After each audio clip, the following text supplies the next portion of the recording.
Donc merci.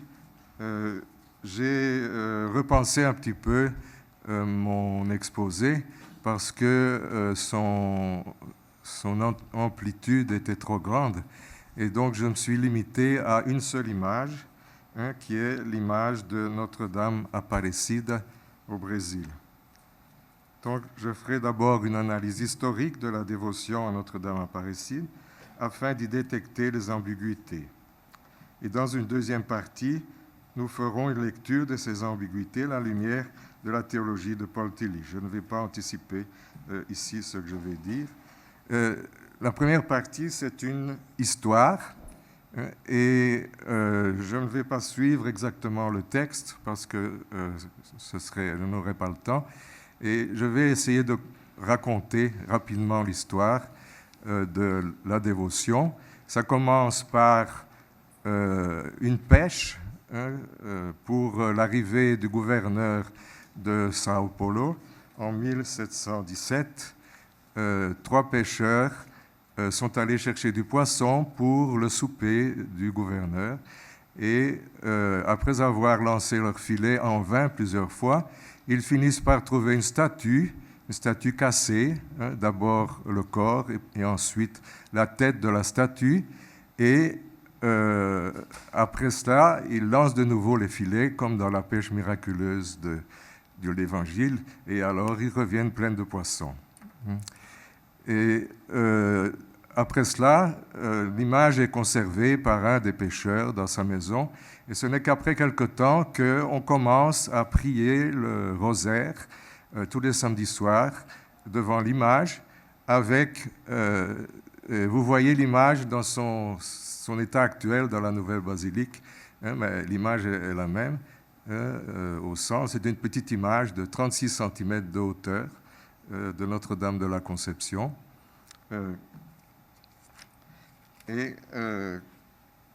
C'est assez habituel de trouver des images dans l'eau.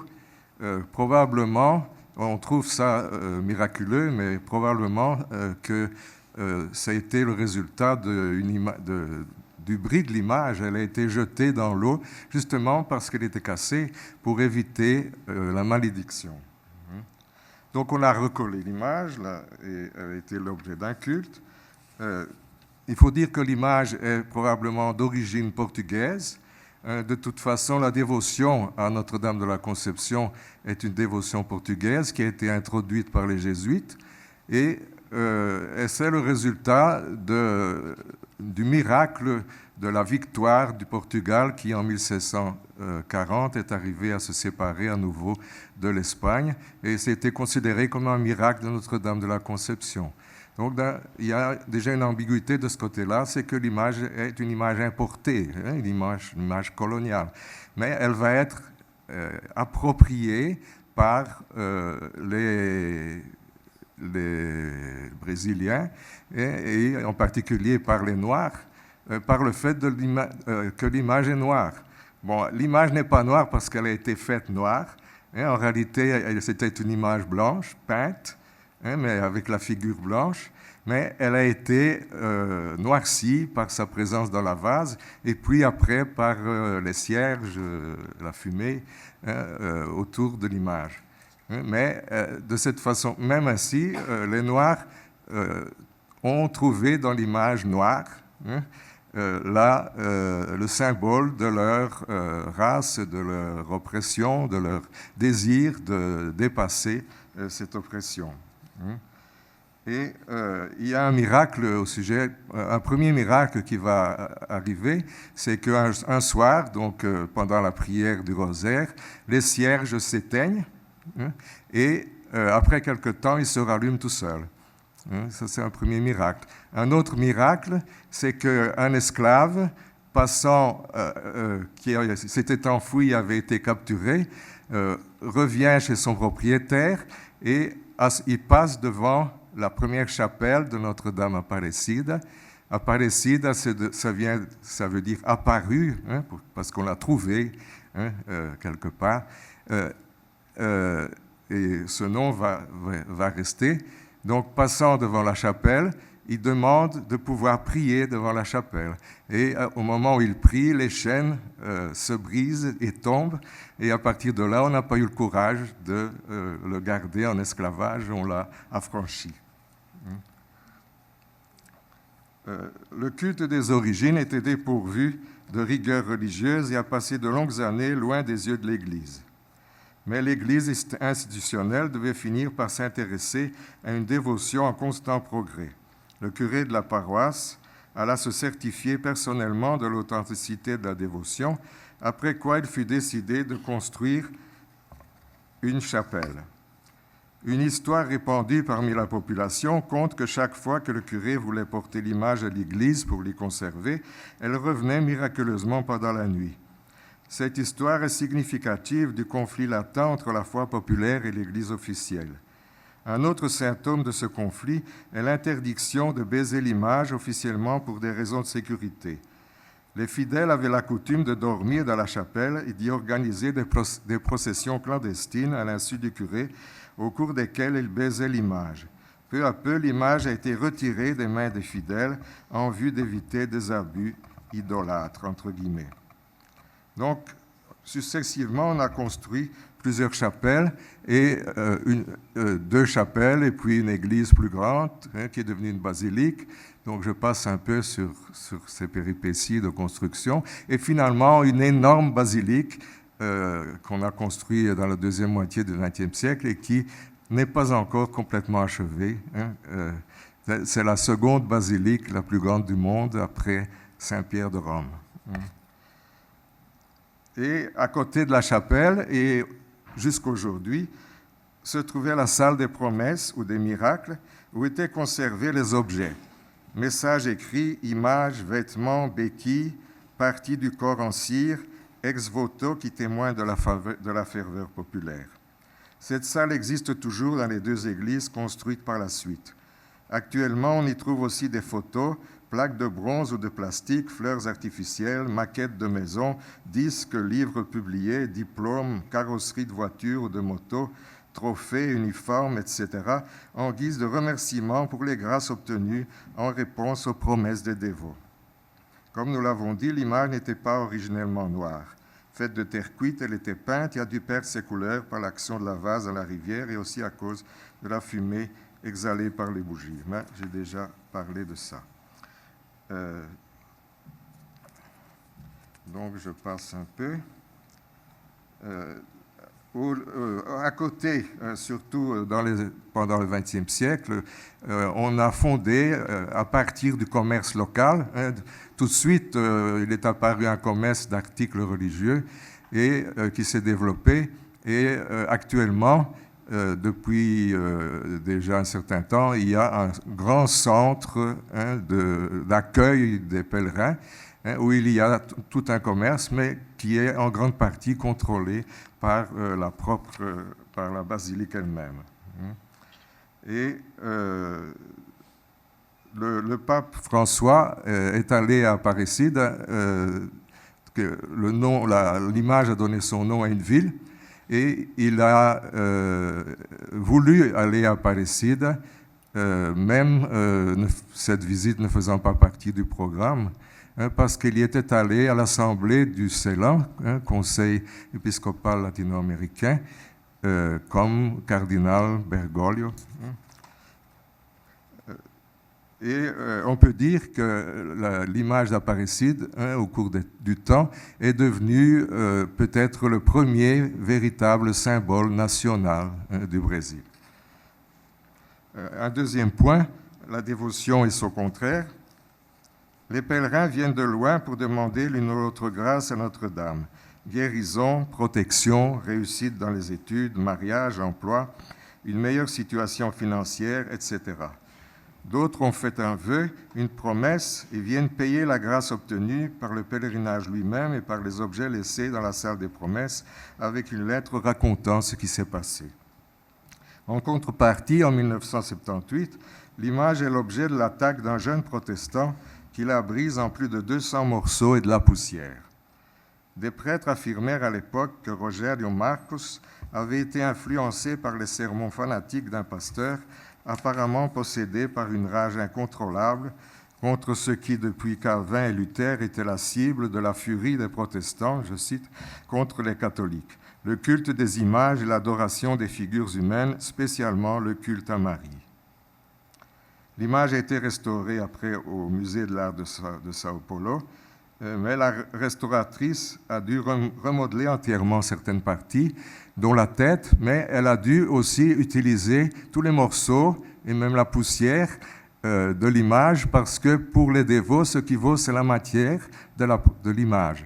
Hein? On ne pouvait pas la substituer par une autre image. Hein? Un autre incident du même ordre s'est passé quelques années plus tard lorsqu'un pasteur de l'Église universelle du règne de Dieu donna un coup de pied à une image de Notre-Dame Aparecida au cours d'une émission de télévision. Il fut toutefois désavoué par son Église et envoyé à une mission lointaine.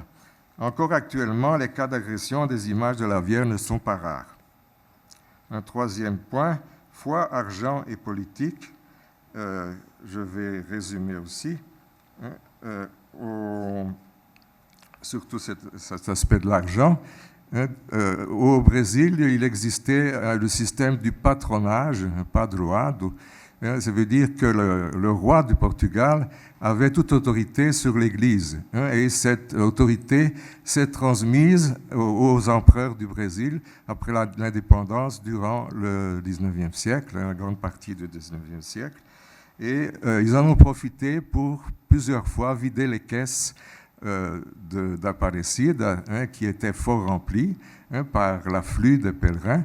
Et ça n'a pas été seulement le cas du roi et de l'empereur, mais aussi des fonctionnaires qui prélevaient aussi leur part sur les dîmes qu'on payait à Notre-Dame Aparecida. Et même le clergé a eu aussi sa part. Alors, des questions plus politiques. Après la proclamation de la République en 1889 et la séparation de l'Église et de l'État, le sanctuaire est rendu à l'Église. Donc il y a eu d'abord, peu de temps après, le cinquantenaire de la proclamation du dogme de l'Immaculée Conception a coïncidé en 1904 avec le couronnement de Notre-Dame Aparecida. L'Église voulait démontrer au régime républicain qui avait banni de la Constitution et de la vie publique le nom de Dieu, Notre-Dame de la Conception, la force de la foi catholique, les sentiments religieux du peuple. Le gouvernement républicain était hostile aux évêques qui voulaient le rétablissement de l'enseignement religieux dans les écoles publiques et l'interdiction du divorce, entre autres choses. Pour faire pièce au gouvernement, rien de mieux que la proclamation de Notre-Dame Aparecida comme patronne du Brésil. Et ce qui est arrivé en 1931, après la révolution de Getúlio Vargas, l'Église a de fait obtenu gain de cause dans ses revendications pour un temps relativement bref, mais elle l'a obtenu. Et la cérémonie officielle d'intronisation de Notre-Dame Aparecida comme patronne du Brésil a eu lieu en 1931. L'image avec les évêques, le cardinal Lem et l'archevêque de Rio, l'image était escortée par les amiraux de la Marine nationale. Puis elle a été reçue par le chef du gouvernement provisoire, Getúlio Vargas, accompagné du nonce apostolique des principales autorités du pays. Le cardinal soulève et embrasse l'image, puis l'offre au président qui baise les pieds de la statue, bien qu'il ne fût pas lui-même religieux. Agenouillé, le cardinal Lem proclame « Notre-Dame Aparecida, le Brésil est à vous ». Le Brésil entier s'agenouillait devant sa patronne, une statuette de 36 cm, et la reconnaissait comme symbole national. Et le gouvernement a aussi participé financièrement à la construction de la nouvelle basilique. Un autre fait que je ne vais pas reprendre tout ce qu'il y a ici, que je voudrais citer aussi, c'est pendant la dictature militaire, après le coup d'État de 1964, l'image a reçu une invitation irrécusable, signée entre autres par le nouveau président de la République, le maréchal Umberto de Alencar Castelo Branco. Parcourir le pays entier, toutes dépenses payées par le Trésor national. La lettre écrite sur parchemin demandait que la patronne du Brésil fût portée, et je cite, en pèlerinage triomphant aux capitales de tous les États du Brésil, pour être finalement acclamée à Brasilia comme généralissime des glorieuses forces armées brésiliennes. L'image a voyagé dans les capitales des États et dans beaucoup de villes de l'intérieur du Brésil, en enregistrant 1 500 000 communions. Le voyage favorisa aussi beaucoup la récolte de fonds en vue de la construction de la nouvelle basilique. En 1980, par un décret du général-président João Figueiredo, la date du 12 octobre, fête de Notre-Dame Aparecida, est déclarée jour férié national. En 1998, le centre d'accueil aux pèlerins est inauguré par le président de la République, Fernando Henrique Cardoso. Les hommes politiques utilisent d'ailleurs l'image de Marie pour servir leurs intérêts individuels, en particulier électoraux. Il y en a beaucoup qui font, avant les élections, un pèlerinage à Aparecida. Et un dernier point dans cette partie, la romanisation et les rédemptoristes. Donc, le régime du patronage termine avec la République, mais déjà pendant la deuxième moitié du XIXe siècle, il y a eu un conflit entre des évêques qui avaient été formés à Rome et le pouvoir impérial. Et on doit savoir qu'à cause de ce système du patronage, le Portugal et puis l'Empire brésilien avaient le droit de ne pas appliquer le Concile de Trente. Donc, on a seulement appliqué à partir de la seconde moitié du XIXe siècle et surtout après la proclamation de la République. Et ça signifie une différence dans la forme du catholicisme qui devient beaucoup plus centrée sur le clergé, sur la messe et sur les sacrements, sur la base d'une catéchèse systématique et d'une moralisation des comportements que sur la dévotion individuelle. Ce processus fut appelé romanisation par les historiens. Au contraire, dans le catholicisme dévotionnel, la foi se traduit en une véritable intimité entre le dévot et la sainte représentée par l'image. De la part du fidèle, il y a une liberté totale de parler avec de grands gestes, comme l'on parle à une personne. La romanisation se chargea aussi de polisser le comportement des pèlerins. Donc il y a aussi une espèce de contrat, une promesse et la réponse du saint, avec le saint qui est personnellement choisi par le dévot. Ce qui importe au peuple, c'est de sauver sa vie individuelle et collective, de sauver son droit de vivre avec un minimum de dignité. Pour cette raison, les minuties dogmatiques établies à partir d'un autre monde culturel comptent peu. Par la politique impériale, il y avait très peu de prêtres au moment de la proclamation de la République au Brésil. On avait fermé les séminaires, expulsé les ordres religieux, et les évêques sont partis en Europe en quête de prêtres, et ils ont trouvé les congrégations récemment fondées, les congrégations enseignantes, congrégations plus pastorales, et ils ont importé alors des prêtres, et entre autres les rédemptoristes. Et les rédemptoristes sont devenus responsables du sanctuaire d'Aparecida et aussi d'un autre sanctuaire de Trindade. Donc avec une réorganisation de l'administration financière, de l'administration religieuse, du sacrement, la catéchèse, etc. Un séminaire, un journal, une maison d'édition et même un couvent, un édifice énorme bâti sur le modèle du château de Versailles. Je récapitule les ambiguïtés rencontrées dans la recherche. Ambiguïté de la dévotion au saint, en particulier la Vierge Marie, liée à elle l'ambiguïté de la vénération des images. Elle met en jeu les relations entre catholicisme et protestantisme, entre iconoclasme et iconophilie. Y a-t-il des risques d'idolâtrie, de magie, de superstition? Ambiguïté du merveilleux et des miracles, réalité ou symbole. Liée à elle, l'ambiguïté de l'interprétation de l'histoire, providence et prédestination ou action humaine, hagiographie ou histoire critique. Troisièmement, ambiguïté de la religion populaire et de la religion institutionnelle. Quels sont les éléments positifs et négatifs de chacune d'elles?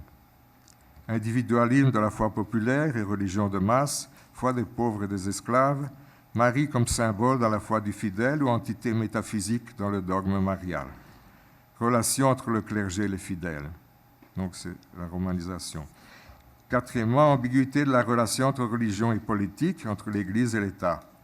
Ambiguïté de la transmission de la foi au sein d'un projet colonial, ambiguïté du régime de chrétienté coloniale, des tentatives de le maintenir ou le rétablir. On y trouve aussi la question de l'appui donné par la religion à l'idéologie nationale, l'organisation d'immenses manifestations politico-religieuses, le triomphalisme de l'Église manifesté par la construction d'immenses basiliques. Et enfin, ambiguïté économique, selon les moments, l'image source de richesse pour l'État, pour l'Église et pour le commerce, qui appartient aussi en partie à l'Église. Alors, je voudrais montrer alors maintenant les images. C'est moi qui dois bouger ici. Non.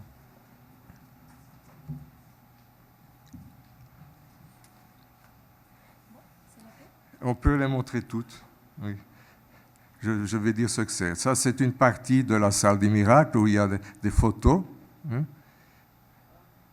Donc, on peut passer. Je n'ai pas le temps de m'approfondir. Ça aussi, ça c'est nouveau. Ça, c'est l'image de la basilique. On voit très grande. De nouveau, la salle des miracles dans l'ancienne basilique.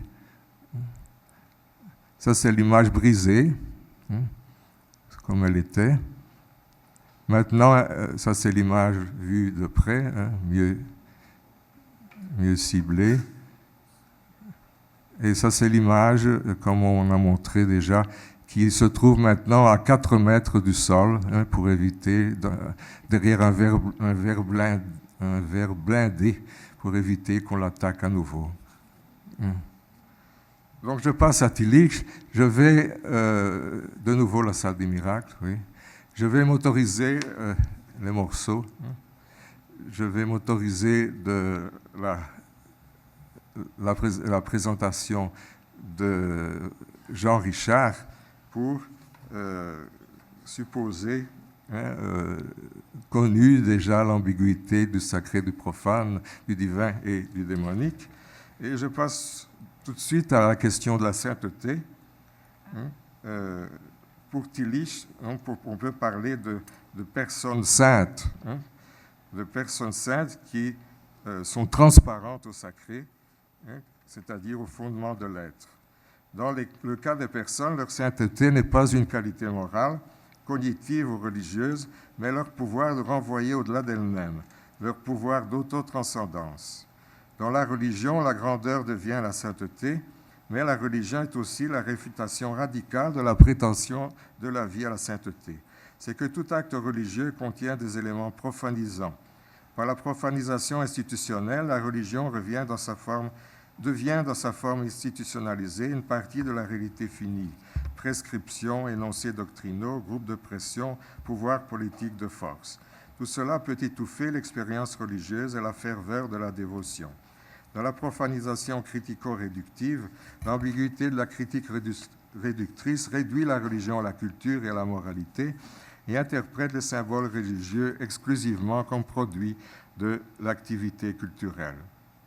Donc l'ambiguïté du divin et du démonique, je passe aussi. Ainsi, les saints peuvent être des véhicules de la sainteté divine, mais deviennent des idoles s'ils sont identifiés au divin. Il y a des individus qui anticipent la vie en présence de l'esprit par leur croissance en conscience, liberté, solidarité et autotranscendante. Ce sont des images de la perfection qui s'offrent à ceux qui marchent vers la sanctification. La réalisation de la recherche de la vie sans ambiguïté transcende toute forme ou symbole religieux dans lesquels elle s'exprime. En ce sens, en forçant un peu la pensée de Tillich, Marie pourrait être un symbole de la vie non ambiguë, comme présence spirituelle, comme vie éternelle, comme béatitude éternelle, symbole d'un nouveau ciel, d'une nouvelle terre, aussi de la résurrection du corps dans l'Assomption. Un corps spirituel est un corps exprimant la totalité de l'être humain transformé par l'Esprit divin. Tillich dit aussi que le protestantisme ne connaît pas un type de saint jouissant d'une supériorité morale sur les autres, mais il reconnaît la sanctification. Il peut soutenir qu'il y a des êtres humains informés par la force de l'Esprit divin représentant cette force. Cela correspond à une forme de religion plus extatique que morale, comme la religion populaire. Ces êtres humains représentent les autres membres de la communauté comme des symboles de la maturité dans le processus de sanctification. Ils constituent des exemples de la réalisation du nouvel être dans la vie personnelle. Que dit Tillich de la dévotion au saint, du culte de Marie? Il dit que la dévotion à Marie et au saint est une conséquence de l'abstraction qui a eu lieu au sujet du mystère de la Trinité et même de la représentation du Christ. Mais quand les symboles deviennent abstraits, ils ne peuvent plus remplir la fonction de répondre à des questions existentielles. Mais ça peut être appliqué au dogme marial de l'Immaculée Conception, Assomption dans le catholicisme. Il disait aussi que pour la piété populaire de beaucoup de catholiques actuels, Marie possède une signification bien plus grande que l'Esprit Saint et les autres personnes de la Trinité. Si la doctrine de la Vierge Marie comme co-rédemptrice devait devenir un dogme, et Tillich prévoit qu'il en sera ainsi, ça ne s'est pas passé, mais elle serait élevée à l'inconditionnalité et en conséquence atteindrait la position de l'une des personnes au sein de la vie divine. La Vierge Marie ne révèle plus rien aux protestants et pour eux, la virginité de Marie a cessé d'être un symbole du divin. Tillich paraît regretter qu'avec la lutte de la Réforme contre tous les médiateurs humains entre Dieu et l'être humain, le symbole de la Vierge Marie ait été liquidé et que par ce processus purificateur, l'élément féminin dans l'expression symbolique de ce qui nous préoccupe de mode ultime ait été en grande partie obscurci. Toutefois, pour lui, le symbolisme trinitaire peut suppléer à cette absence du féminin en transcendant l'alternative entre le masculin et le féminin. Mais en est-il bien ainsi? Le principe protestant n'aurait-il pas besoin ici d'un peu de substance catholique? Tillich parle aussi de la polarité entre vérité et adaptation, acceptation de tendances polythéistes aux origines de l'Église, entre autres la vénération des images, le culte marial, mais il y a un risque de perdre l'essence du message chrétien. Enfin, nous ne pouvons pas ne pas mentionner la fameuse expérience de Tillich avec la Madone de Botticelli.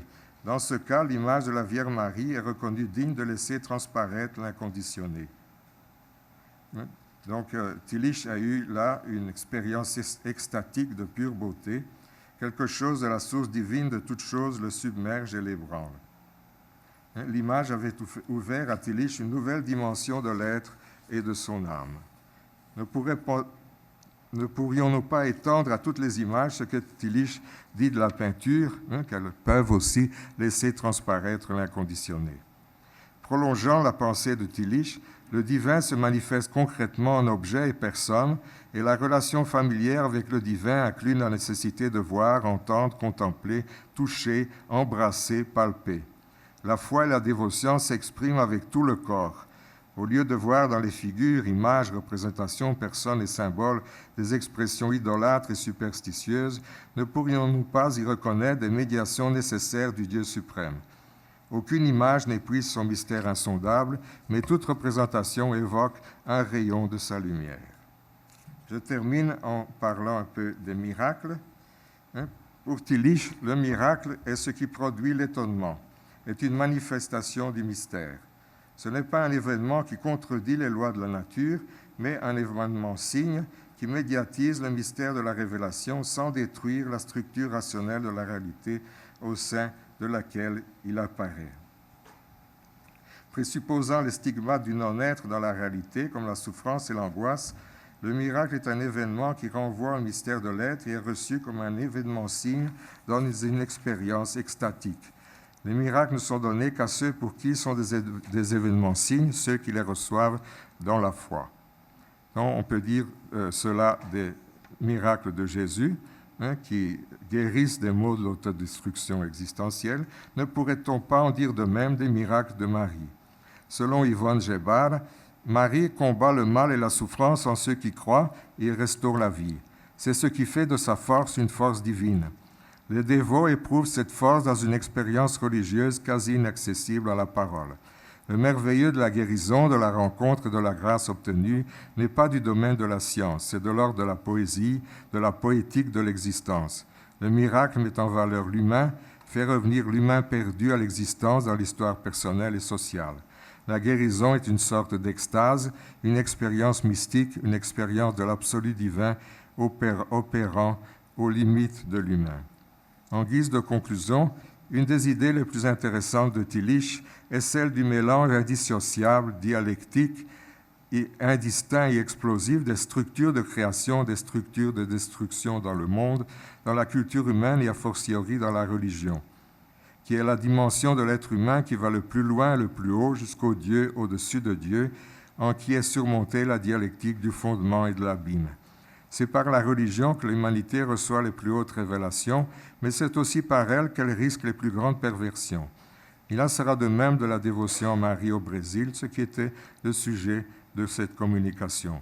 Bien que Tillich n'ait pas manifesté durant sa carrière beaucoup d'intérêt ni de considération pour la culture populaire, y compris ses formes artistiques et religieuses, et que sa connaissance de l'Amérique latine était plutôt sommaire, sa pensée reste pertinente et actuelle pour l'analyse de la religion au sud du nouveau continent.